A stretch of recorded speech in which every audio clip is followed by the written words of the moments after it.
A very warm welcome to all of you. This is doctor Anubha Sharma और आज हम discuss करने वाले हैं अपना यूनिट 7 का part 2 that is continuity of life और इसका है जो फर्स्ट चैप्टर है that is heredity and variation, उसके बारे में हम डिस्कस करेंगे. ठीक है, सो लेट्स बिगिन.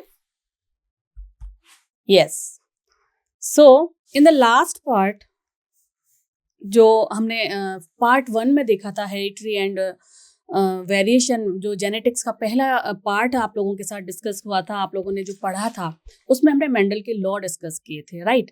और ये जो आपको पता है मेंडल के लॉ जेनेटिक्स में आते हैं. उन्होंने जितने भी लॉ दिए थे उनमें से 2 लॉ कौन से थे जो हमने लास्ट टाइम डिस्कस किए थे, the law of dominance and the other one is law of segregation. ठीक है, एक बार दोबारा से पुराना ब्रश अप करते हैं. क्या देखा था हमने जेनेटिक्स में? अच्छा, जेनेटिक्स एक बहुत ही इंपॉर्टेंट यूनिट है, एक बहुत ही इम्पॉर्टेंट. इसके अंदर जितने भी चैप्टर आने वाले हैं, आप अपना जब बीएससी एग्रीकल्चर में, एमबीबीएस में या किसी भी लाइफ साइंसेस के किसी भी पार्ट में ग्रेजुएशन में आप लोग जाने वाले हैं, वहाँ आपको जेनेटिक्स पढ़नी ही पढ़नी पड़ेगी, है ना. कुछ ऐसे इम्पॉर्टेंट टॉपिक्स हैं बायोलॉजी के जो आपको अपने ग्रेजुएशन में लेने ही पड़ते हैं, जैसे कि साइटोलॉजी हुआ, जैसे आपकी बायोकेमिस्ट्री है, जेनेटिक्स है. ठीक है, ये कुछ ऐसी चीजें हैं जो आपको वहां पर भी पढ़नी पड़ती हैं. तो यहाँ जो आपका बेस बनने वाला है अभी, वो आपको बहुत ही ध्यान से देखना है ताकि आपको वहां दिक्कत ना आए. इन्हीं टॉपिक्स को और थोड़ा एलेबोरेट होकर वहां पर बताया जाता है. ठीक है, तो हमने सबसे पहले मेंडल के बारे में पढ़ा था. मेंडल ने पी प्लांट पर काम किया, यही डिस्कस किया था ना पार्ट 1 में. उन्होंने पी प्लांट पर काम किया. पी प्लांट पर काम करते करते 7 साल तक उन्होंने काम किया और उन्होंने कुछ ऐसी चीजें देखी जिसके आधार पर उन्होंने एक कैरेक्टर को देखा और उसके आधार पर उन्होंने कुछ रूल्स बनाए. ये हमने लास्ट टाइम डिस्कस किया था. तो पहला रूल क्या था? Law of dominance. ठीक है, उसमें मेंडल ने क्या बताया था कि जब किसी भी पेरेंट्स को किसी प्योर 2 कैरेक्टर को लेकर, किसी एक कैरेक्टर को, means whether it is your height, ये कैपिटल टी स्मॉल टी, मतलब ये लंबा है और ये छोटा है, या कलर को ले लीजिए, जैसे रेड है, वाइट है. अगर उनके केस में हम फ्लावर कलर लेते हैं तो वायलेट था ना, वायलेट था और वाइट था, ये कलर थे. ठीक है, वाइट रिसेसिव था, वायलेट क्या था? डोमिनेंट था.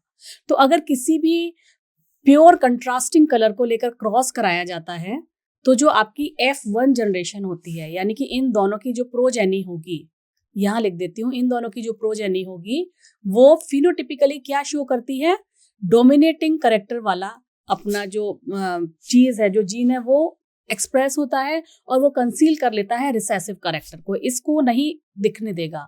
फिनोटिपिकली हमारे को ये जो प्लांट है जिसका जीनोटाइप TT अगर आता है तो ये यहाँ पर हमें टॉल दिखाई देगा.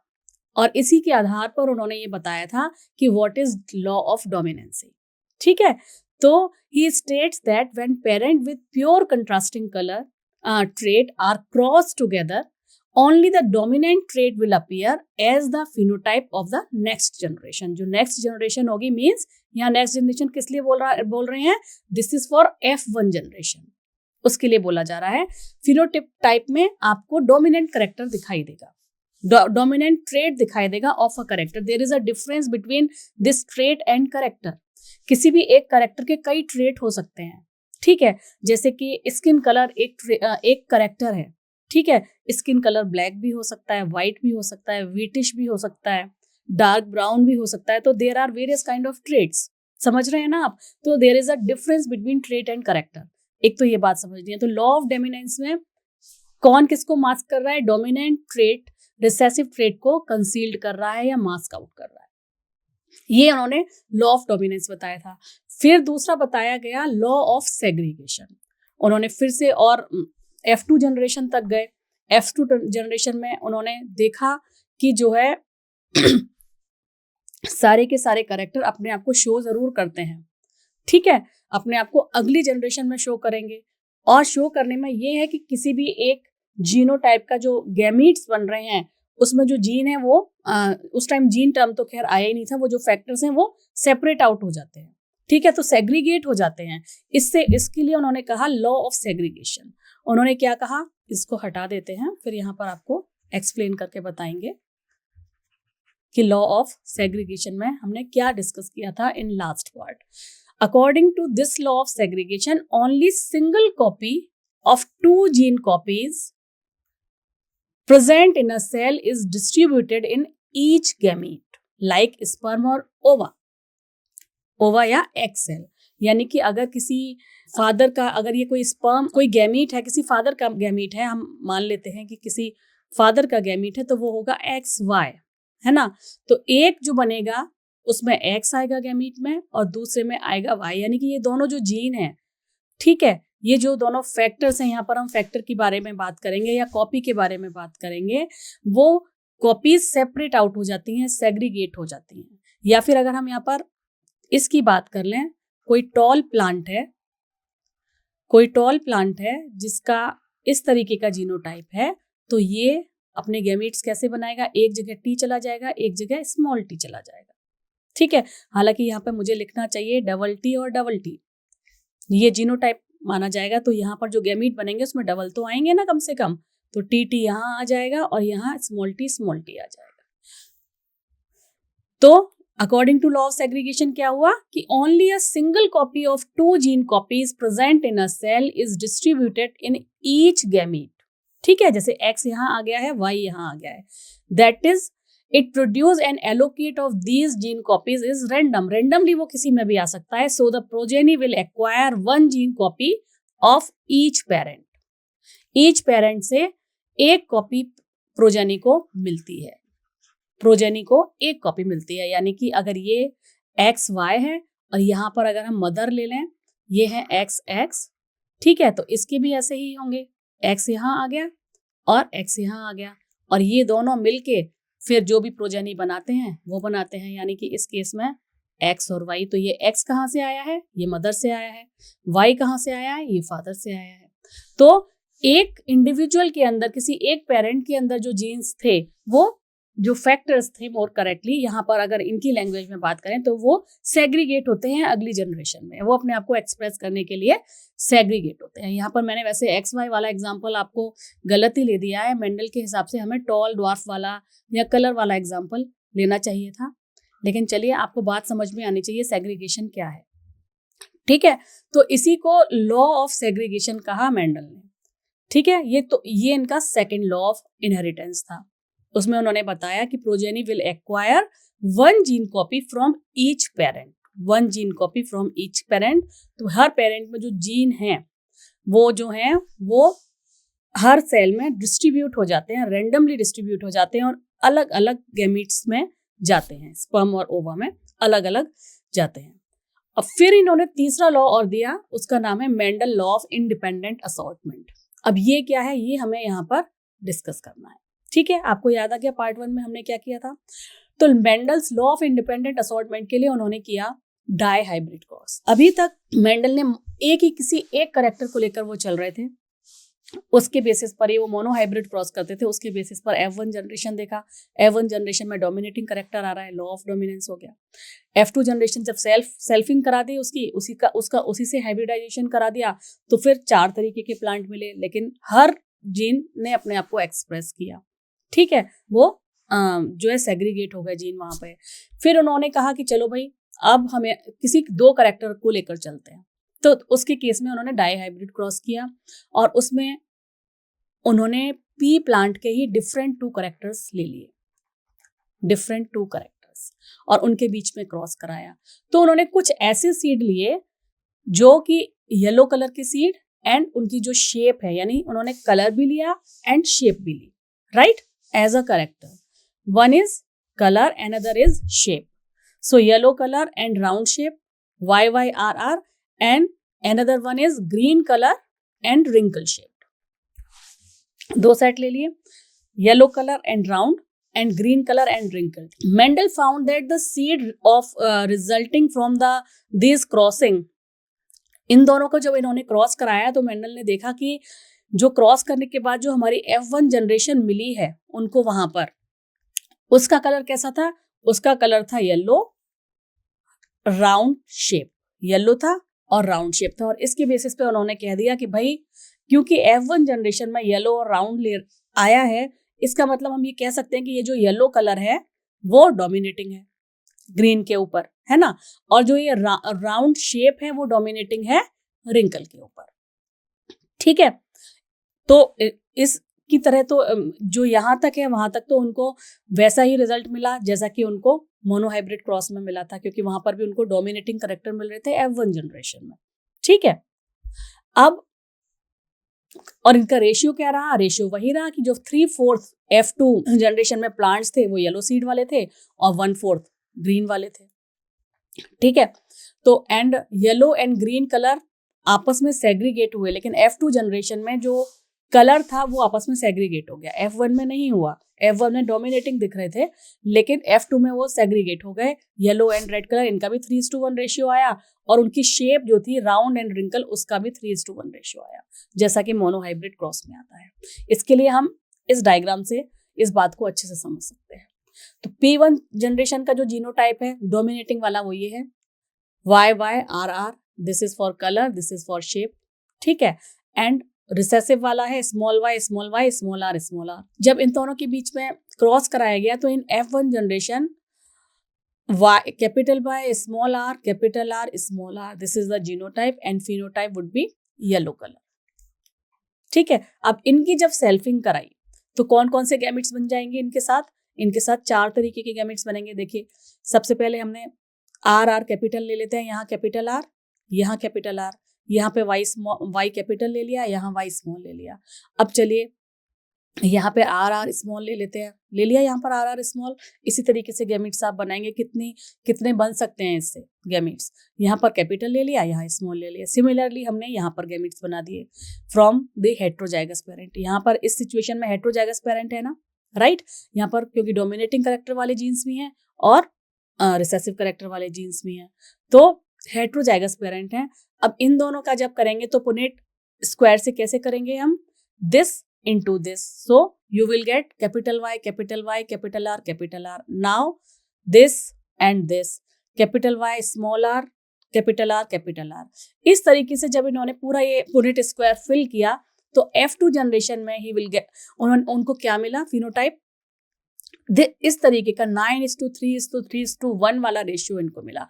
यानी कि 9 जो थे, अच्छा ये रेशियो है, इसका मतलब ये नहीं है कि इन्होंने 16, 17, 20 प्लांट्स पर ही काम किया है, नहीं, इन्होंने पूरे अच्छे खासे प्लांट्स पे काम किया है। उनका रेशियो निकाला है कि 9 पार्ट इतना था, 3 भाग इतना था, अगला 3 भाग ऐसा था, 1 भाग ऐसा था। ये मत मान के चलिएगा कि जैसे कि लॉ ऑफ डोमिनेंसी में कि 3:1 का रेशियो आ रहा है तो 4 प्लांट पर ही काम किया था, नहीं, दैट इज रेशियो। ये भी आपको एक बात क्लियर करनी है। तो इन्होंने 9 पार्ट ऑफ जो प्लांट्स थे वो राउंड थे एंड येलो कलर के थे। ठीक है, और जो 3 थे वो कैसे थे, राउंड थे लेकिन ग्रीन कलर के थे। 3 ऐसे भी थे जो कि रिंकल्ड थे बट येलो कलर के थे, और एक पार्ट ऐसा था जो ग्रीन था एंड रिंकल्ड था। ठीक है, तो ये इनका फिनोटिपिक रेशियो उनको मिला। सो इससे हमें क्या पता चल रहा है, इससे हमें ये पता चल रहा है कि जो 3/4 F2 जनरेशन का पार्ट है वो येलो सीड्स हैं, 9 और 3 ये येलो सीड्स हैं, और जो 1/4 है वो ग्रीन सीड्स है, अगर हम कलर को देख रहे हैं तो। लेकिन अगर हम जब दूसरे करेक्टर को देख रहे हैं तो, अगर हम दूसरे करेक्टर को यानी कि अगर हम केवल उसकी शेप को देख रहे हैं तो शेप में आप देखिए यहाँ पर भी रिंकल्ड है, यहाँ पर भी रिंकल्ड है। ठीक है, तो ग्रीन एंड रिंकल्ड जो ये वाला इन्होंने लिया था वो एक ही पार्ट है। ठीक है, यहाँ पर एक करेक्टर डोमिनेटिंग है यानी येलो, बट ये रिंकल्ड है। ठीक है, ये यहाँ पर दूसरा हुआ। यहाँ पर कलर रिसेसिव है लेकिन शेप राउंड है, यहाँ पर दोनों चीजें हैं। ठीक है, तो इस तरीके का उनको पैटर्न मिला इन 2 डाइहाइब्रिड क्रॉस, जब उन्होंने 2 करेक्टर्स को लेकर चले। तो इसके आधार पर उन्होंने ये बताया कि in a dihybrid cross the phenotype round yellow, wrinkle yellow, round green and wrinkle green, ये 4 तरीके के मिले थे ना। उनका जो रेशियो है वो 9:3:3, 9:3:3:1 ये आता है। डाइहाइब्रिड क्रॉस में क्या रेशियो आता है, ये आता है। ठीक है, और such a ratio was observed for several pairs of character उन्होंने बहुत सारे पेयर्स ऑफ करेक्टर को लेकर चले, उन्होंने केवल ये सीड का नहीं लिया, हो सकता है उन्होंने फ्लावर के कलर को भी लिया हो, उसकी पोजीशन को भी लिया हो, लेंथ को भी लिया हो, ठीक है। तो उन्होंने कई अलग अलग करेक्टर्स, 2 करेक्टर्स को एक साथ लेके कई जनरेशंस तक स्टडी किया, फिर उन्होंने देखा कि नहीं यही पैटर्न उनको मिल रहा है। तो इससे फिर उन्होंने मेंडल ने लॉ बताया, लॉ ऑफ इंडिपेंडेंट असॉर्टमेंट। जब 2 अलग अलग पेयर के ट्रेट्स जो हैं किसी हाइब्रिड के बन रहे हैं, तो एक पेयर ऑफ करेक्टर दूसरे पेयर ऑफ करेक्टर के साथ बंधा हुआ नहीं है चलने के लिए, वो इंडिपेंडेंटली मूव कर रहा है into next generation, independently assortment हो रहा है, इंडिपेंडेंटली अपने आप को एक्सप्रेस कर रहा है इनटू नेक्स्ट जनरेशन, ठीक है। क्योंकि आप यहाँ देखिए, यहाँ पर ये करेक्टर अपने आप को अलग से एक्सप्रेस कर रहा है, ये किसी के साथ जोड़ा तो नहीं है, क्योंकि ये रिंकल्ड भी है और ग्रीन भी है ना। अब यहाँ पर ये येलो भी है, और ऐसा नहीं है येलो है तो राउंड ही होना चाहिए, राउंड अलग करेक्टर है, रिंकल अलग करेक्टर है, तो यहाँ पर राउंड तो नहीं है, यहाँ पर रिंकल्ड है, बट कलर इज येलो, यहाँ पर कलर इज ग्रीन और एंड इट इज रिंकल्ड, ठीक है। यहाँ पर colour is green but it is round. तो हर 2 करेक्टर इंडिपेंडेंटली अपने आप को शो कर रहा है, अपने आप को एक्सप्रेस कर रहा है in next generation, in F2 generation. So this is your Mendel law of independence assortment. तो according to this law, the allele of 2 or more different genes are sorted in the gametes, it may be sperm or egg, independently of one another। वो एक दूसरे से बंधे हुए नहीं होते हैं, वो इंडिपेंडेंटली अलग अलग करेक्टर के जो जीन फैक्टर्स हैं, यहाँ पर फैक्टर हम टर्म बोलेंगे, जिसे आज की डेट में हम जीन बोलते हैं, वो अलग अलग मूव कर रहे होते हैं। This can be simplified stating that the allele a gamete received from one gene does not influence another allele received for another gene, ठीक है। यहाँ हम किसी भी एक गैमीट में जो जीन मिल रहे हैं, जो एलील पास हो रही है, ठीक है, वो दूसरे करेक्टर की एलील को डिस्टर्ब नहीं करेगी, वो इंडिपेंडेंटली दोनों करेक्टर की एलील अपने अपने हिसाब से नेक्स्ट जनरेशन में जाती है। एलील टर्म मेंडल ने नहीं दिया था, ये आपको याद रखना है, लेकिन यहाँ क्योंकि आज की डेट में हम ये सारी चीजें पढ़ रहे हैं, इसलिए ये चीजें आपको बताई जा रही हैं, ठीक है। आपको पता चल गया इंडिपेंडेंट असॉर्टमेंट टेस्ट किसने दिया था और ये क्या कहता है। ये एक तो आपको याद रखना है कि ये डाई हाइब्रिड क्रॉस जब उन्होंने किया, ठीक है, उस टाइम उन्होंने 2 करेक्टर्स लिए और उस टाइम उन्होंने बताया कि ये लॉ ऑफ इंडिपेंडेंट असॉर्टमेंट क्या है। दोनों करेक्टर के जो ट्रेड्स हैं वो अलग अलग नेक्स्ट जनरेशन में जाते हैं, दोनों एक दूसरे को इन्फ्लुएंस नहीं करते हैं। चलिए इसके बाद आई क्रोमोसोमल थ्योरी ऑफ इनहेरिटेंस।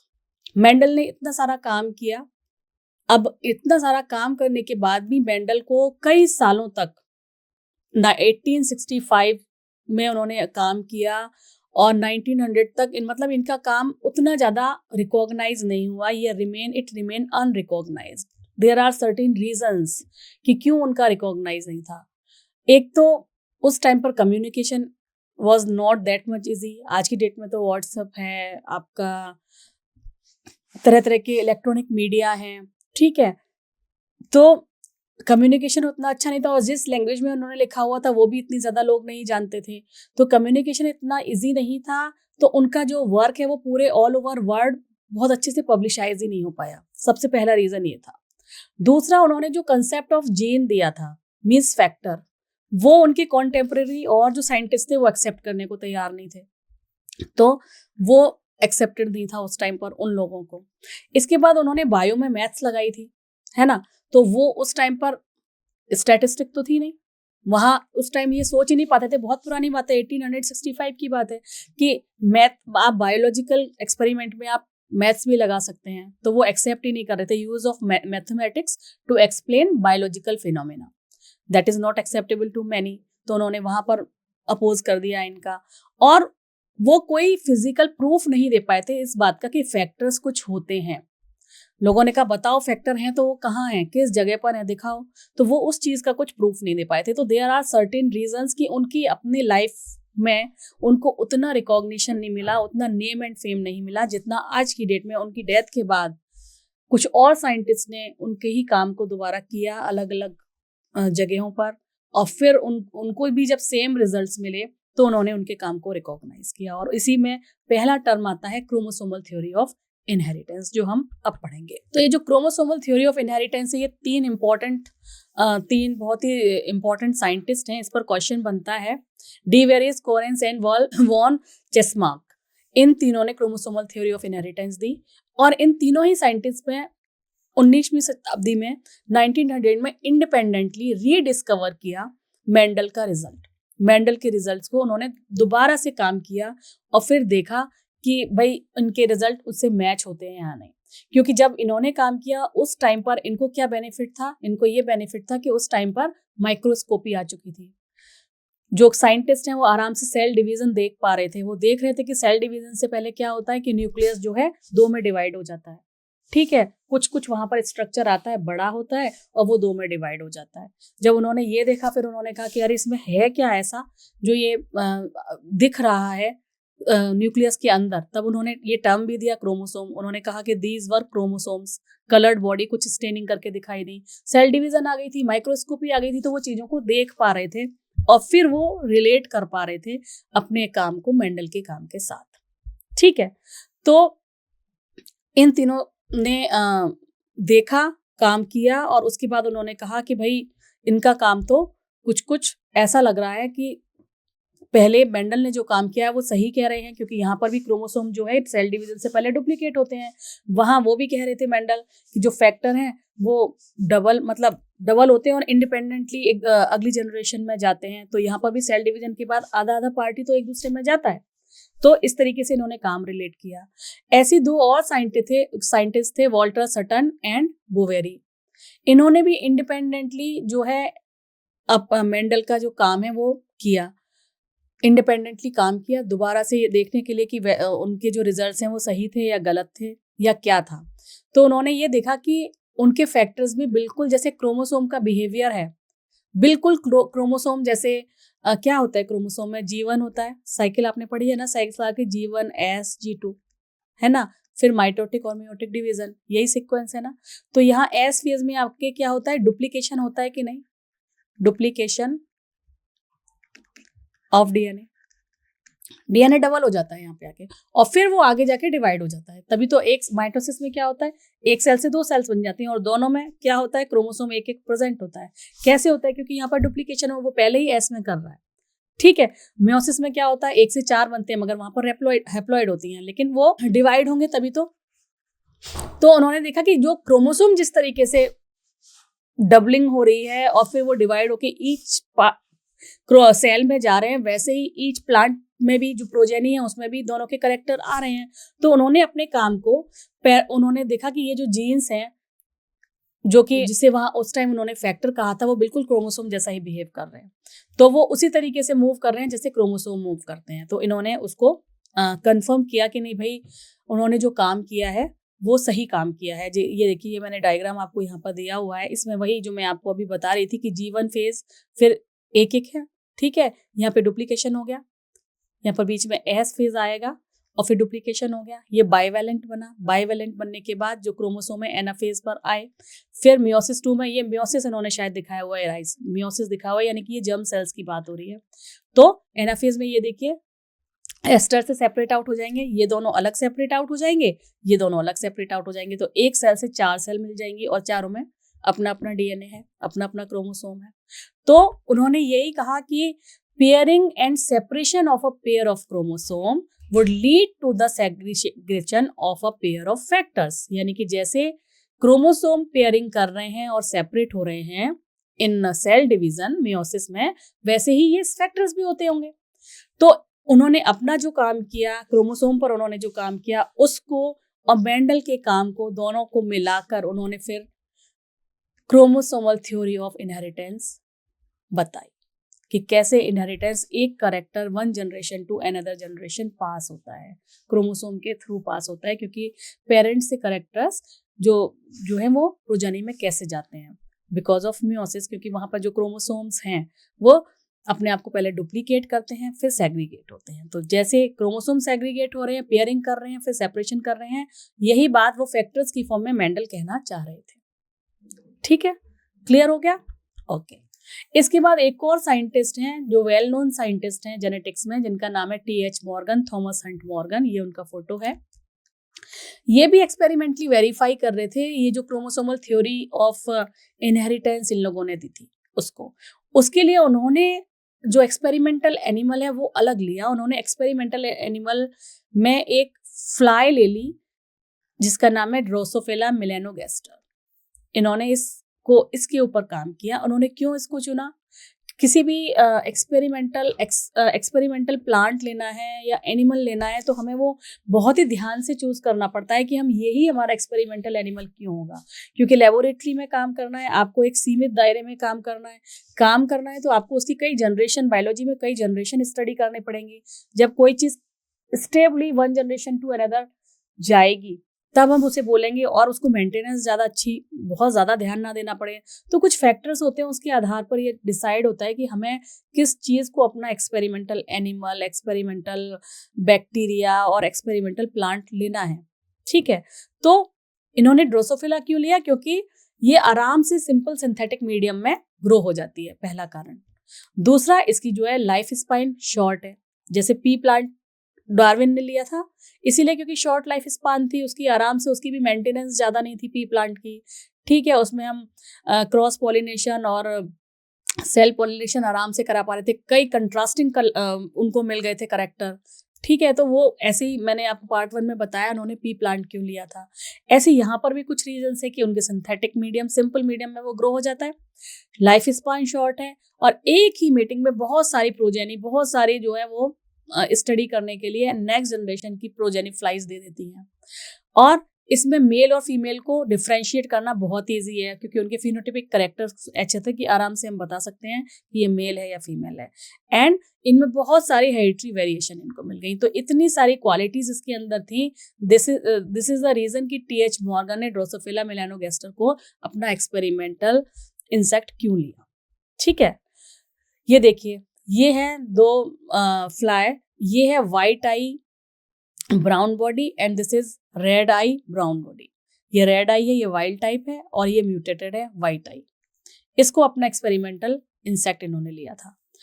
तो मॉर्गन ने डाई हाइब्रिड क्रॉस किए, यानी इन्होंने 2 कैरेक्टर्स को लेकर चले, और वो भी जो कि सेक्स लिंक्ड थे।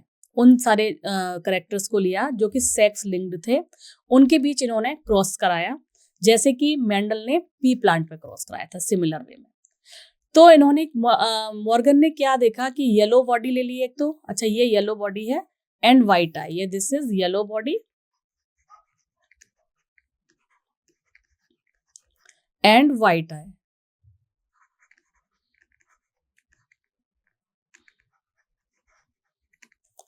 और this one red body, red eye and brown body and red eye. ठीक है, इन दोनों का जब इन्होंने क्रॉस कराया तो sorry, that time he observed that the 2 genes didn't segregate independently of each other and the F2 ratio deviated very significantly from 9:3:1 ratio. इनके results कुछ अलग थे। इन्होंने देखा कि मैं भी सेम टू सेम 2 कैरेक्टर को लेके चल रहा हूँ, मैं भी F2 जनरेशन में इनको देख रहा हूँ, तो लेकिन मुझे तो 9:3:1 नहीं मिल रहा है। What is the reason? ये तो हमें देखने वाली बात है, क्योंकि भाई मैंने भी व्हाइट आई ले ली, येलो बॉडी ले ली, रेड आई ले ली, ब्राउन बॉडी ले ली, अब F2 जनरेशन में देख रहा हूँ, वैसे तो मेंडल जैसा ही मिलना चाहिए, क्यों नहीं मिल रहा है? तब उन्होंने और स्टडी किया और उन्होंने देखा कि ये जो जीन्स हैं वो X क्रोमोसोम पे लोकेटेड हैं, और उन्होंने ये देखा कि ये जो जीन इस तरीके के हैं, लाइक बहुत पास हैं। अगर हम इसको एक क्रोमोसोम मान लें तो अगर कोई जीन यहाँ पर लगे हुए हैं, चलिए इसे M ले लेते हैं, इसको W, इस तरीके से अगर कोई पास जीन है, बहुत ज्यादा पास हैं, तो वो सेपरेट आउट नहीं हो रहे हैं। तो यहां पर उन्होंने टर्म दिया लिंकेज, यानी कि फिजिकल एसोसिएशन ऑफ जीन। ये जो बहुत पास जीन है वो फिजिकली एसोसिएटेड रहते हैं ऑन द क्रोमोसोम एक दूसरे के साथ, वो सेपरेट आउट नहीं होंगे। तो उन्होंने देखा कि सेपरेट आउट नहीं हो पा रहे हैं, और उसी टाइम पर उन्होंने दूसरा टर्म दिया recombination. means to describe the generation of non-parental gene combination. Recombination means दोबारा कोई नया कॉम्बिनेशन बनना, पेरेंटल कॉम्बिनेशन से अलग, ठीक है। तो उन्होंने ये टर्म दिए, तो ये दोनों जो टर्म दिए हैं वो किसने दिए हैं? टीएच मॉर्गन ने दिए हैं, ठीक है। सो लिंकेज रिकॉम्बिनेशन किस में ज्यादा होगा? जिसमें लिंकेज बहुत कम होगी, यानी कि जो कम फिजिकली एसोसिएटेड होंगे, जो पास कम होंगे, जितने ज्यादा दूर जीन उतना ज्यादा उनका रिकॉम्बिनेशन, वो आराम से एक्सचेंज हो जाएंगे, ठीक है। और जो बिल्कुल पास पास रहेंगे वो आराम से फिजिकली एसोसिएटेड होते हैं, साथ साथ चलते हैं। यही कारण है कि इनका जो रिजल्ट है वो मेंडल के रिजल्ट से अलग आया था। So Morgan and his group also found that even when genes were grouped on the same chromosome, some genes are very tightly linked. कुछ जीन थे जो बहुत ही टाइटली लिंक्ड थे, बहुत पास पास थे, तो उसमें क्या था? रिकॉम्बिनेशन की प्रोबेबिलिटी बहुत कम थी। और कुछ थे जो लूजली लिंक्ड थे, यानी कि वो थोड़े दूर दूर थे। इस तरीके की सिचुएशन थी कि एक जीन यहाँ है M और एक जीन यहाँ W, तो उनमें दोबारा कॉम्बिनेशन बनने की प्रोबेबिलिटी ज्यादा थी, ठीक है। तो जिनकी, वही जो मैंने आपको पीछे फॉर्मूला बताया कि जो जितने कम लिंक्ड होंगे उनकी रिकॉम्बिनेशन की प्रोबेबिलिटी उतनी ज्यादा होगी, राइट। तो जो लूजली लिंक्ड थे उनकी रिकॉम्बिनेशन उतनी ज्यादा थी। तो F2 जनरेशन में इनको जो रिजल्ट मिला, इनको मैक्सिमम पेरेंटल टाइप के मिल गए और नॉन पेरेंटल टाइप के बहुत कम मिले, क्योंकि जो इनके जो जीन्स थे वो X क्रोमोसोम पे प्रेजेंट थे और वो टाइटली लिंक्ड थे। तो यहाँ से उन्होंने ये नए 2 टर्म बताए और कुछ नई चीजें बताई, ठीक है। इनके ही एक स्टूडेंट थे एल्फर्ड स्टूडेंट, इन्होंने उसी टाइम पर फ्रीक्वेंसी ऑफ रिकॉम्बिनेशन की स्टडी की। इन्होंने ये देखा कि अगर वो लिंक्ड होते हैं तो जो जीन है उनकी मैपिंग करनी चाहिए, उनकी पोजीशन क्या है। लाइक अगर ये हमारा एक क्रोमोसोम है, ठीक है, ओहो कितना गंदा बना रही हूँ मैम, सॉरी, ये लीजिए,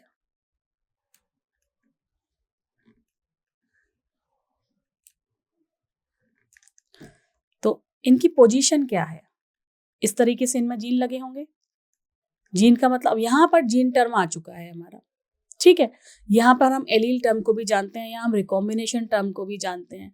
तो इन्होंने ये क्या देखा? Measure the distance between the genes, 2 gene के बीच में कितना डिस्टेंस है, एंड उसको उन्होंने मैप किया, map their position on a chromosome, chromosome पर उसकी पोजीशनिंग क्या है, उसकी मैपिंग क्या है, ये काम इन्होंने किया था। और आज की डेट में आपको पता है ह्यूमन जीनोम प्रोजेक्ट में, सारे ह्यूमन जीनोम प्रोजेक्ट में क्या हो, जीन मैपिंग ही हो रही है। ये बहुत ही स्टार्टिंग पॉइंट है जो इन्होंने जब इस चीज के बारे में, जेनेटिक मैपिंग के बारे में बताया, तो इस तरीके के प्रोजेक्ट्स पर भी बिकॉज ऑफ हिज वर्क काम हुआ। लोकेशन क्या है, फिर इसके बाद और भी बहुत आगे की जो बायोटेक्नोलॉजिकल चीजें हैं वो यहाँ पर पता चली, ह्यूमन जेनेटिक्स के बारे में और बाकी एनिमल्स के बारे में भी, ठीक है। तो इसके बाद आता है आपका अगला topic, that is sex determination. Sex determination कैसे होता है, इसके बारे में सबसे पहले जो साइंटिस्ट हैं हैंकिंग, इन्होंने 1891 में बताया था। उन्होंने ये देखा कि कुछ न्यूक्लियर स्ट्रक्चर है जो स्पर्मेटोजेनेसिस में किसी किसी इंसेक्ट में देखने को मिल रहा है और किसी किसी में नहीं देखने को मिल रहा है, ठीक है। तो उन्होंने देखा कि 50% स्पर्म में तो है वो स्ट्रक्चर जो दिख रहा था उनको अंदर, और 50% में वो नहीं है स्पर्मेटोजेनेसिस के टाइम पर। तो इतना उन्होंने बताया, और हैकिंग्स ने इनका ये जो स्ट्रक्चर उनको दिखा उसका नाम उन्होंने रख दिया एक्स बॉडी। बाद में अदर साइंटिस्ट ने भी इस पर काम किया, देखा, फिर उन्होंने देखा अरे ये तो जिसके स्ट्रक्चर के बारे में बात कर रहे थे दैट इज क्रोमोसोम, और वो क्या था? एक्स क्रोमोसोम था। तो उन्हीं के काम के आधार पर ये जो है एक्स क्रोमोसोम नाम दिया गया, क्योंकि उन्होंने सबसे पहले एक्स बॉडी उस चीज को बोला था, क्रोमोसोम को इन्होंने बोला था, ठीक है। So it was also observe that large number of insects the mechanism of sex determination is X0, ठीक है। बहुत सारे इंसेक्ट्स हैं जिसमें अगर एक्स क्रोमोसोम है तो वो फीमेल बन जाएगा और जो मेल है वो X0 हो जाएगा। तो X0 जो है वो डिटरमाइन करता है कि जो इंसेक्ट है वो मेल है या फीमेल है। जैसे all egg bear an additional X chromosome besides the other chromosomes, अगर एक्स्ट्रा X है तो मतलब एग में होता है, जबकि स्पर्म में नहीं होता। While some of the sperm wear the X chromosome while some do not, किसी में होता है किसी में नहीं होता। एग में सब में एक्स होगा, और जो स्पर्म है, ओहो ये कैसा स्पर्म बना दिया मैंने, इस तरीके से बना दो, किसी में एक्स होगा किसी में नहीं होगा। तो ये दो तरीके के सेल्स बनाएंगे और ये एक ही तरीके के बनाएंगे, ठीक है। Eggs fertilize by sperm having an X chromosome, अगर कोई एग किसी ऐसे स्पर्म से फर्टिलाइज हो जाता है जिसमें एक्स क्रोमोसोम है तो वो फीमेल बन जाएगा, ठीक है। और अगर एक्स जो है किसी ऐसे से स्पर्म से फर्टिलाइज हो जाता है जिसमें एक्स क्रोमोसोम नहीं है तो वो मेल बन जाएगा, ठीक है। जैसे ये है एक्स और ये आ गया स्पर्म, इसमें भी एक्स है, तो ये जब इसका फर्टिलाइजेशन होगा तो जो आपकी जाइगोट बना ये एक्स एक्स हो गया, तो वो कह रहे हैं कि ये फीमेल बनेगा। और कोई ऐसा है जहां एक्स नहीं है तो ये सिचुएशन आ गई, तो ये फीमेल नहीं बनेगा, ये मेल बन जाएगा, ठीक है। So due to the involvement of X chromosome in the determination of sex, it was designated to be sex chromosome. जब एक्स क्रोमोसोम का इन्वॉल्वमेंट हो गया ये डिटरमाइन करने के लिए कि आगे वाली प्रोजेनी जो है उसका वो मेल है या फीमेल है, तो इसीलिए इस क्रोमोसोम का नाम ही सेक्स क्रोमोसोम रख दिया गया, और बाकी जो क्रोमोसोम थे उनको बोल दिया गया ऑटोसोम्स, ठीक है। क्लियर हो गई ये लाइंस आपको? Okay. So determination of the sex by chromosomal difference both in human as well as in Drosophila, the female has pair of XX chromosome. Female में दोनों में XX क्रोमोसोम होते हैं, तो इसको बोलते हैं होमोगेमिटी। और जो मेल है उसमें XY होते हैं, इसलिए बोला जाता है उसे हेट्रोगेमेटी कंपोजिशन, ठीक है। ये देखिए यहाँ पर XX है, यहाँ पर भी XX है, इसलिए फीमेल ह्यूमन की है या ड्रोसोफिला की है, वो जो चीज है, क्योंकि दोनों XX क्रोमोसोम है इसे बोला जाएगा होमोगेमेटी, और ये है XY इसलिए इसे बोला जाएगा हेट्रोगेमेटी, ठीक है। Third, in many birds female has a pair of dissimilar chromosome. यहाँ पर तो फीमेल में सेम है, होमो है, लेकिन कुछ बर्ड हैं जिनमें फीमेल में अलग अलग क्रोमोसोम होते हैं। यहाँ फीमेल के केस में क्या हो रहा है, फीमेल के केस में ZW है, ठीक है, जबकि मेल के केस में क्या है, सिमिलर क्रोमोसोम है, ZZ है। सो दिस इज फॉर बर्ड्स। ये जो है ये आपको याद रखना है, ठीक है, इस पर क्वेश्चंस बन सकते हैं। And about the grasshopper, grasshopper में क्या है, it is an example of X0 type of sex determination in which the male has only one chromosome besides the autosome, whereas female have a pair of X chromosome. यानी कि female में क्या है, XX chromosome है, और यहाँ पर केवल एक X क्रोमोसोम है, दूसरा क्रोमोसोम है ही नहीं, इसे 0 बोलेंगे, X0 position in the case of male. This is about the female, 22 + XX, ठीक है। सारी चीजें आपको यहाँ क्लियर हो गई? Okay. So sex determination of human में क्या होगा, अभी हमने डिस्कस कर लिया है, फिर से देख लेते हैं। पेरेंट फादर है तो कितने क्रोमोसोम है, 44 + XY है ना। स्पर्मेटोजेनेसिस के बाद कितने बनेंगे, ये 22 + X, एक ये इधर चला जाएगा, ये दूसरा यहाँ चला जाएगा, 22 + Y। यहाँ पर क्या होगा, यहाँ पर तो सिमिलर है तो दोनों गैमेट्स सेम बनेंगे, यहाँ हो जाएगा 22 + X, यहाँ पर भी 22 + X। यहाँ पर डिसिमिलरिटी है, यहाँ 22 + X है, यहाँ पर जबकि 22 + Y है। अब चलो पुनेट टेस्ट से हम पता कर लेते हैं क्या बनेगा, 22 XX, चलो भाई ये तो डॉटर बन जाएगी क्योंकि XX हो गया। This multiplied by this plus this, so multiplied नहीं, दिस प्लस दिस कर देते हैं, चलिए। सो 44 + XX, ये भी डॉटर है। अगर इन दोनों का कॉम्बिनेशन होगा तो ये क्या हुआ, सन, क्योंकि ये XY है, इन दोनों का कॉम्बिनेशन होगा तो सन। इसका क्या मतलब हुआ, अगर ऐसी पोजीशन है तो 50% चांस रहेंगे डॉटर के और 50% चांस रहेंगे किसके, सन के, ठीक है। 50-50% चांस रहेंगे कि आगे आने वाली संतान जो प्रोजेनी है वो क्या बनेगी, ठीक है। बट और हमें ये देखना है जो डिटरमाइनिंग फैक्टर है, यानी कि जो Y क्रोमोसोम है वो Y क्रोमोसोम पर प्रेजेंट है, और वो कहाँ प्रेजेंट है, वो स्पर्म में प्रेजेंट है, वो ओवा में तो है ही नहीं। ओवा में तो सारे में XX की पोजीशन है, सारे के सारे जो है X गैमेट बन रहे हैं। यहाँ पर दो तरीके के बन रहे हैं, X भी बन रहे हैं, स्पर्म की तरह बना देती हूँ, और यहाँ Y भी बन रहे हैं, X भी बन रहे हैं और Y भी बन रहे हैं, राइट। तो यहाँ दो तरीके की पोजीशन है, यहाँ पर सेम पोजीशन है। सो इससे हमें क्या पता चला कि जो जेनेटिक मेकअप है चाइल्ड का वो क्या होने वाला है, ये डिपेंड करता है स्पर्म के ऊपर, ठीक है। हालांकि क्या प्रोबेबिलिटी है नेक्स्ट जनरेशन की, वो तो आपने देख ही लिया अभी पुनेट टेस्ट से कि वो 50-50% प्रोबेबिलिटी है कि आने वाला जो चाइल्ड है वो मेल है या फीमेल है।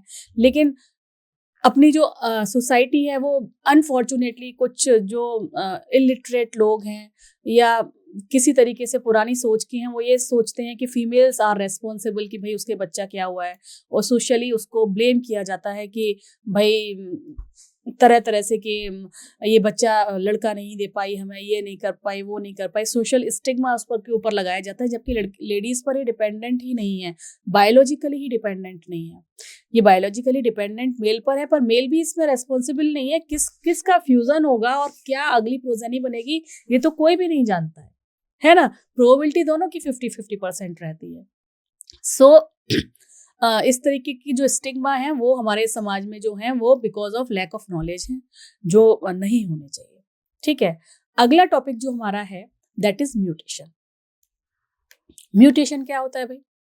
म्यूटेशन देखिए एक बहुत अच्छा सा डायग्राम आपको बताया हुआ है, इसमें हमें पता चल रहा है कि भाई म्यूटेशन ऐसा है कि अगर किसी भी डीएनए सीक्वेंस में कोई ऑल्ट्रेशन हो जाए, एक एक्स्ट्रा आ जाए या निकल जाए, डिलीशन हो जाए न्यूक्लियोटाइड का, या फिर एक क्रोमोसोम ही पूरा हट जाए या क्रोमोसोम का कुछ पार्ट हट जाए या एक क्रोमोसोम एक्स्ट्रा आ जाए, तो उससे क्या होगा, जो नॉर्मल सिचुएशन है उसमें गड़बड़ी आ गई तो म्यूटेशन हो जाएगा, है ना। सो इसको बायोलॉजिकली लैंग्वेज में कैसे पढ़ेंगे? Mutation is a phenomena which result in the alteration of DNA sequence and consequently the changes in the genotype। Genotype में चेंज हो जाता है, जिससे अब जब जीनोटाइप में चेंज हो जाएगा तो फिनोटाइप भी उसका चेंज हो जाएगा, दैट इज म्यूटेशन, ठीक है। तो in addition to recombination, mutation is another phenomena that lead to variation in DNA। Mutation recombination से तो होता ही है वेरिएशन, लेकिन म्यूटेशन से भी वेरिएशन हो जाता है डीएनए में, ठीक है। One DNA helix run continuously from one end to the other end in each chromatid in a highly supercoiled form. क्या हो रहा है, ये जो डीएनए है यहाँ पर इस तरीके से ऐसी तो पैक्ड है ना प्रोटीन के साथ, अपने हिस्टोन प्रोटीन के साथ ऐसे। अब इस कॉइलिंग में अगर कहीं पे कोई पार्ट ऐसे टूट गया या कोई छोटा सा न्यूक्लियोटाइड हट गया तो उसका पूरा सीक्वेंस पैटर्न चेंज हो जाएगा। पैटर्न चेंज हो जाएगा तो क्या हो जाएगा, म्यूटेशन क्रिएट हो जाएगी। म्यूटेशन में भी पॉइंट म्यूटेशन, अगर किसी न्यूक्लियोटाइड हट रहा है, आ रहा है या जा रहा है और पूरा का पूरा फ्रेम हट रहा है, उस न्यूक्लियोटाइड की वजह से उसकी एमआरएनए सिंथेसिस में फर्क पड़ रहा है, उसकी प्रोटीन सिंथेसिस पे फर्क पड़ रहा है। जब पूरा का पूरा फॉर्म, क्योंकि आपको पता है कोडोन 3-3 होते हैं, 3-3 की फॉर्म में आपने देखा है जेनेटिक्स में चलते हैं, तो पूरा का पूरा कोडोन चेंज हो रहा है तो उस तरीके से फ्रेम शिफ्ट म्यूटेशन हो जाती है। So therefore the loss means deletion और गेन, इंसर्जन और duplication of a segment of DNA result in alteration in chromosome. इनकी वजह से क्रोमोसोम में ऑल्ट्रेशन आ जाती है, this is known as mutation. Since gene are known to be located on chromosome, gene सारे क्रोमोसोम में प्रेजेंट है, alteration in chromosome result in abnormality or aberration। Chromosome aberration are commonly observed in cancer cell। जितनी भी cancer cells होती हैं mainly वहां पे chromosomal abnormalities होती हैं, जिस वजह से कैंसर लोगों को हो जाता है, ठीक है। Mutation arises due to the change in single base pair. अगर एक सिंगल बेस पेयर जो मैंने आपको बताया हट आ गया या चला गया तो उस केस में होता है पॉइंट म्यूटेशन, और इसका बहुत इंपॉर्टेंट एग्जांपल है सिकल सेल्ड एनीमिया, ये आपको याद रखना है, ठीक है। And deletion and insertion of a base pairs of DNA, जिसमें सिंगल न्यूक्लियोटाइड नहीं पूरा बेस पेयर्स में डिलीशन या इंसर्जन हो रहा है, तब हो जाएगा हमारा फ्रेम शिफ्ट म्यूटेशन। और म्यूटेशन के कॉजेज भी होते हैं, जेनेटिकली भी हो गया, रिकॉम्बिनेशन के टाइम पे भी चेंजेस आ गए, म्यूटेशन से भी चेंजेस आ गए, तो म्यूटेशन करेगा कौन? कुछ म्यूटाजन प्रेजेंट होते हैं जिसकी वजह से डीएनए में चेंजेस आ जाते हैं, जैसे कि यूवी रेडिएशन हो गया, ठीक है।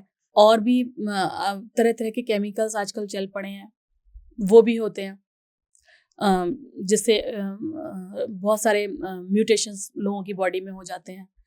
अल्ट्रावायलेट रेज तो हैं ही, और भी इसके अलावा भी बहुत सारे रीजंस हैं जिसकी वजह से म्यूटेशंस क्रिएट हो जाते हैं विद इन अ बॉडी।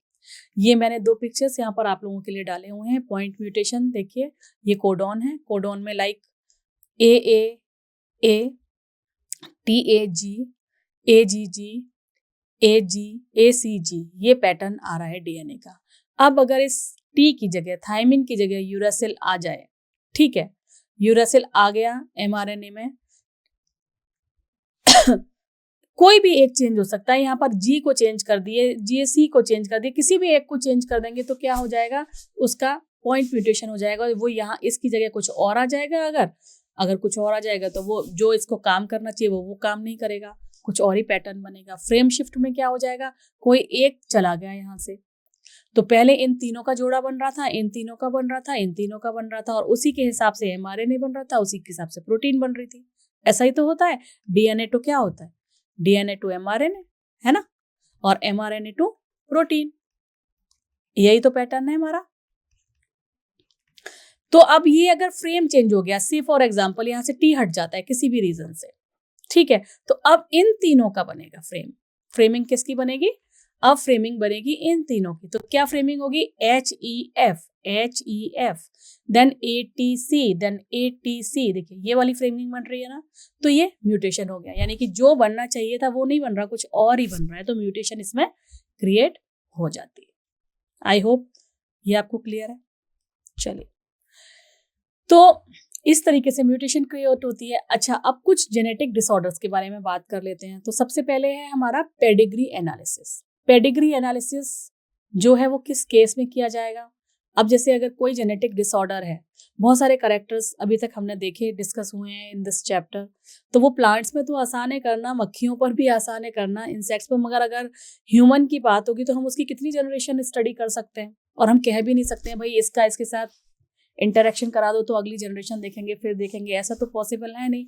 तो उस केस में पूरी की पूरी पेडिग्री जो है वो एनालाइज की जाती है कि कोई भी एक करेक्टर अगर है किसी फैमिली में, तो वो कहाँ तक जाएगा, और क्या वो एज अ कैरियर कोई इंसान काम कर रहा है, क्या कोई करेक्टर डोमिनेंट है तो वो अगली जनरेशन में जाएगा या नहीं जाएगा, तो उसके लिए पेडिग्री एनालिसिस की जाती है, ठीक है। So an analysis of traits in a several of generation of a family is called pedigree analysis.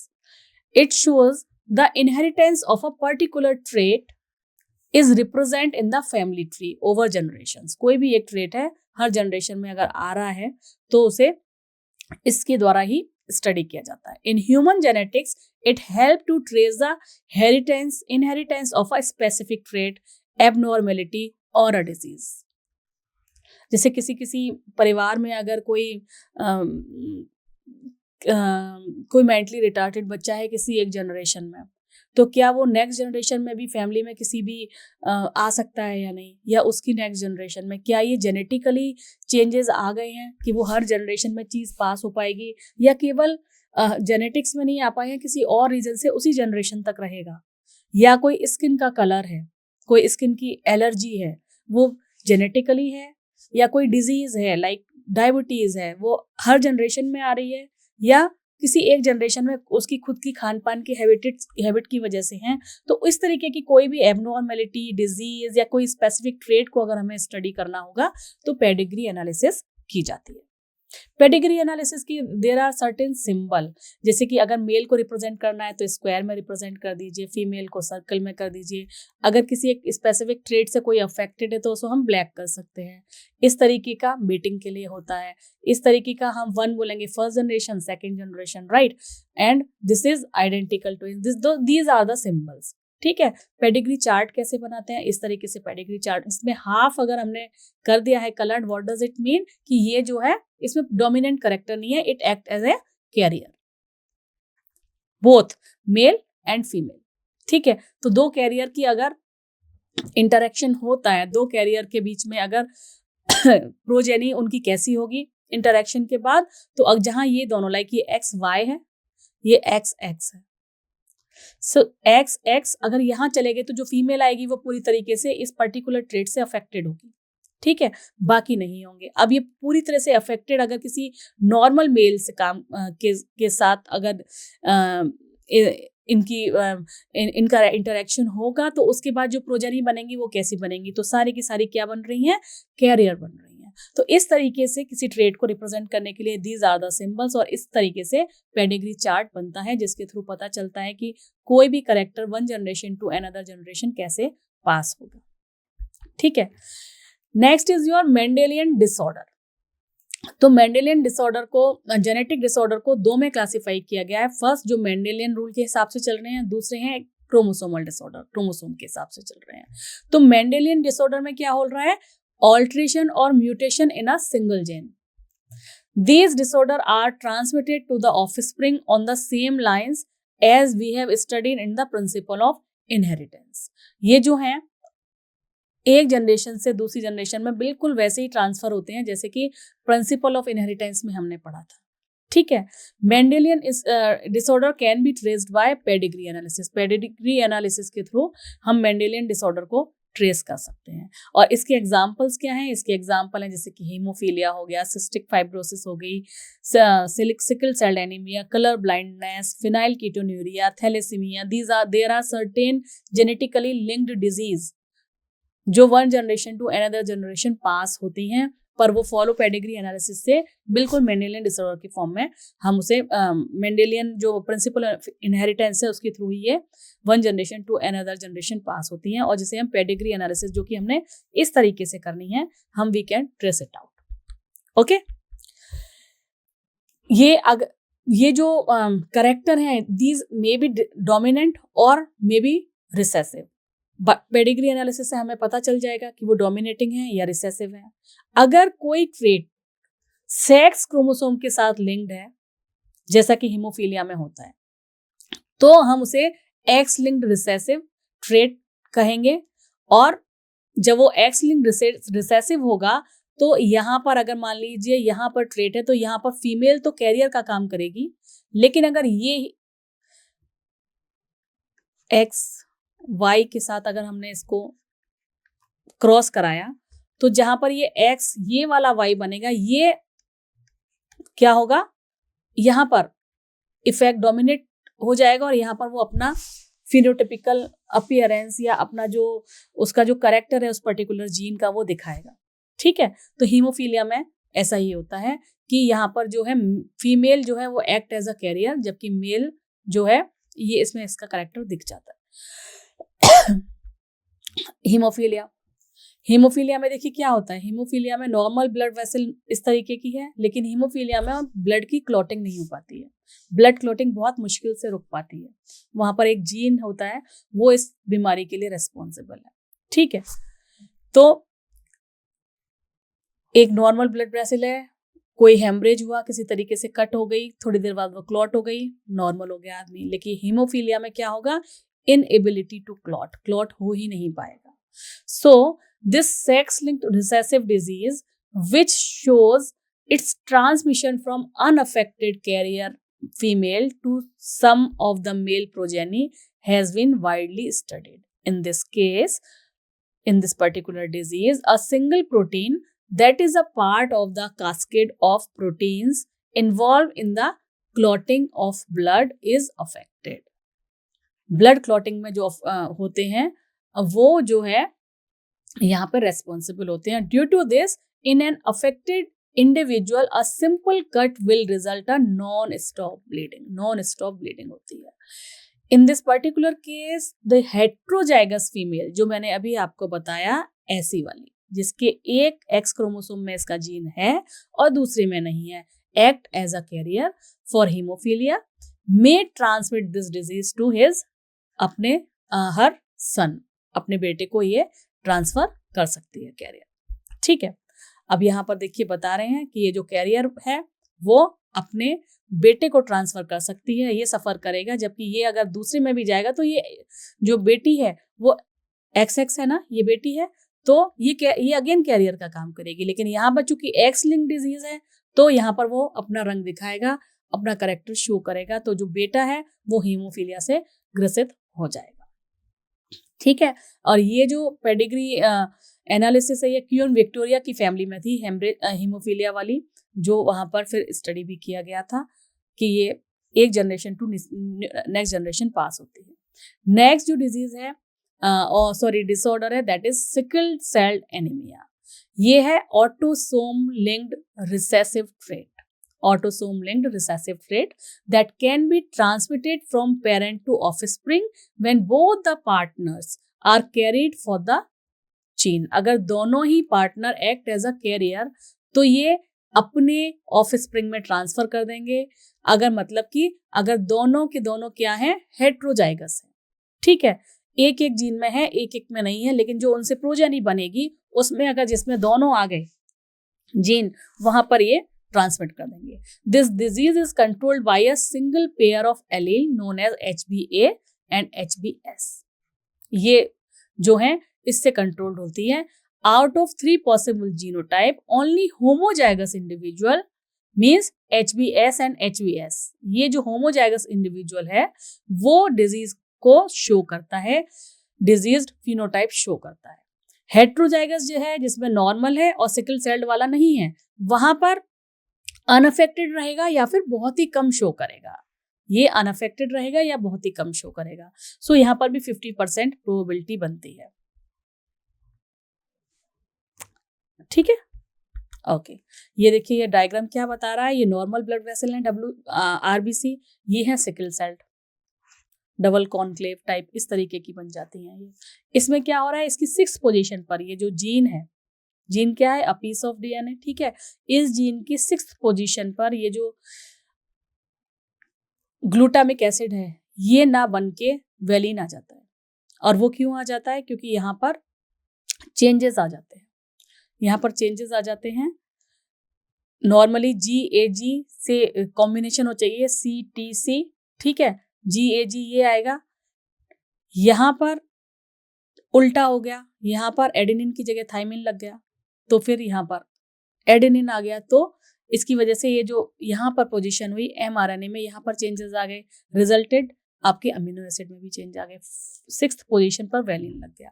तो 6th पोजीशन पर क्या लगना चाहिए, ग्लूटामिन, और जबकि लग जाता है वेलिन।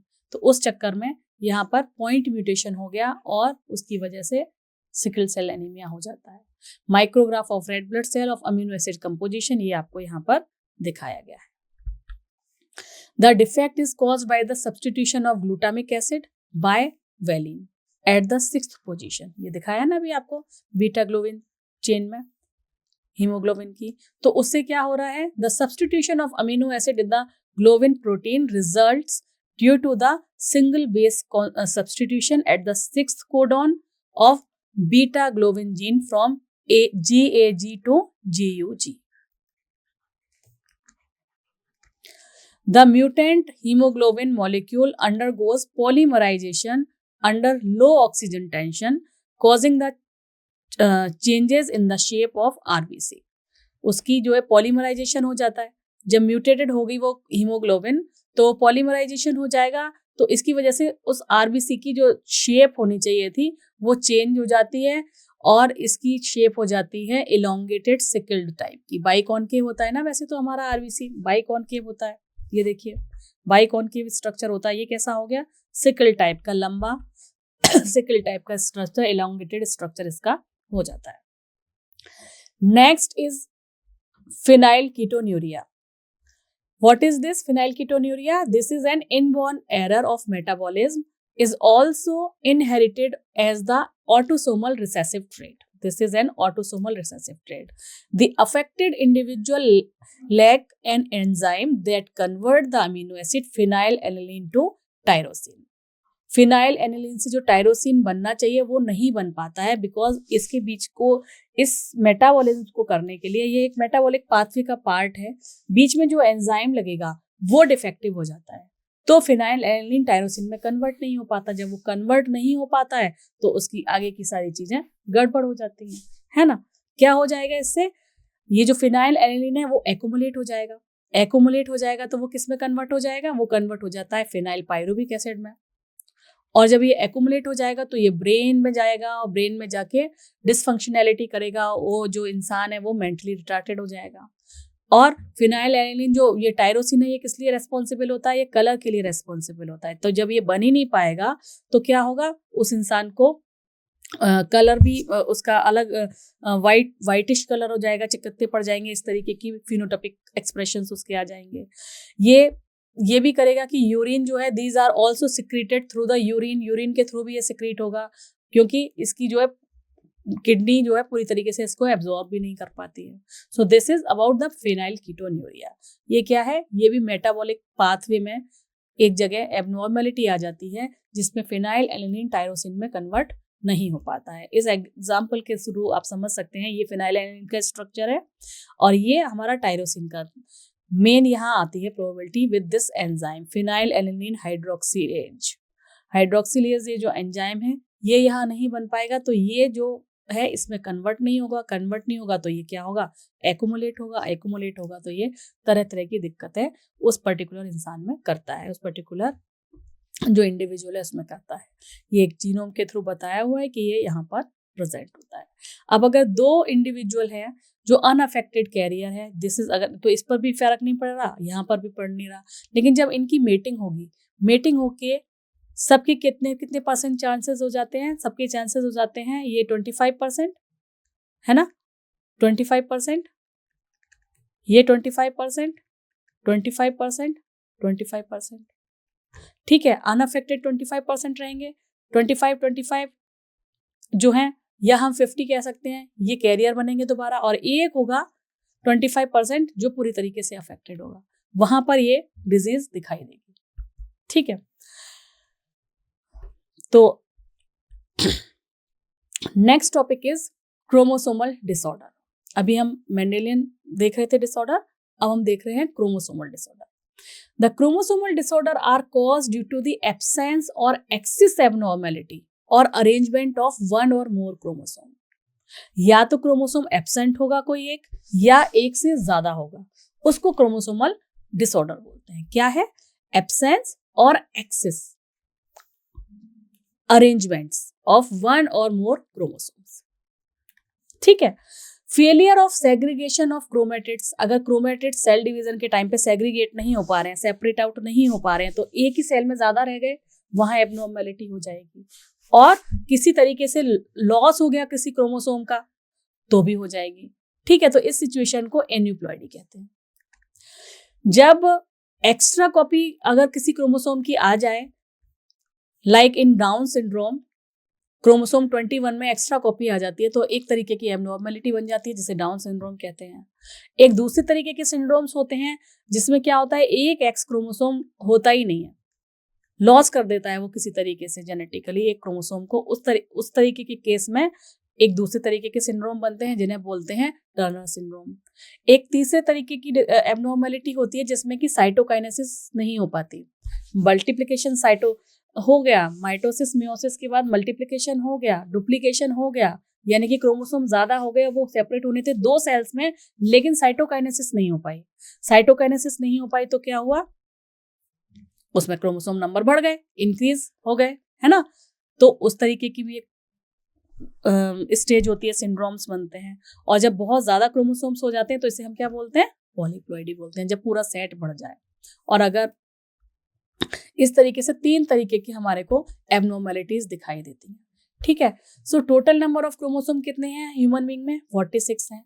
ठीक है, जिसे हम 23 पेयर कहते हैं, या फिर हम ऐसे कर देते हैं 22 पेयर प्लस XY, और या हम कह सकते हैं 22 पेयर और XX, ऐसे कहते हैं ना। ठीक है, तो either additional copy of chromosome may include an individual or individual may lack one or more any one pair of chromosome। अगर एक चला गया तो मोनोसोमी कहेंगे, एक एक्स्ट्रा आ गया तो उसे हम ट्राइसोमी कहते हैं। ठीक है, तो डाउन सिंड्रोम सबसे पहले देख लेते हैं। डाउन सिंड्रोम में क्या हो रहा है कि ये जो 21 नंबर का जो क्रोमोसोम है, वहां एक ऑटोसोम ज्यादा आ जाता है, एडिशनल कॉपी आ जाती है, ट्राइसोमी ऑफ 21 क्रोमोसोम हो जाता है। क्या हो रहा है? The cause of this genetic disorder is presence of an additional copy of chromosome number 21।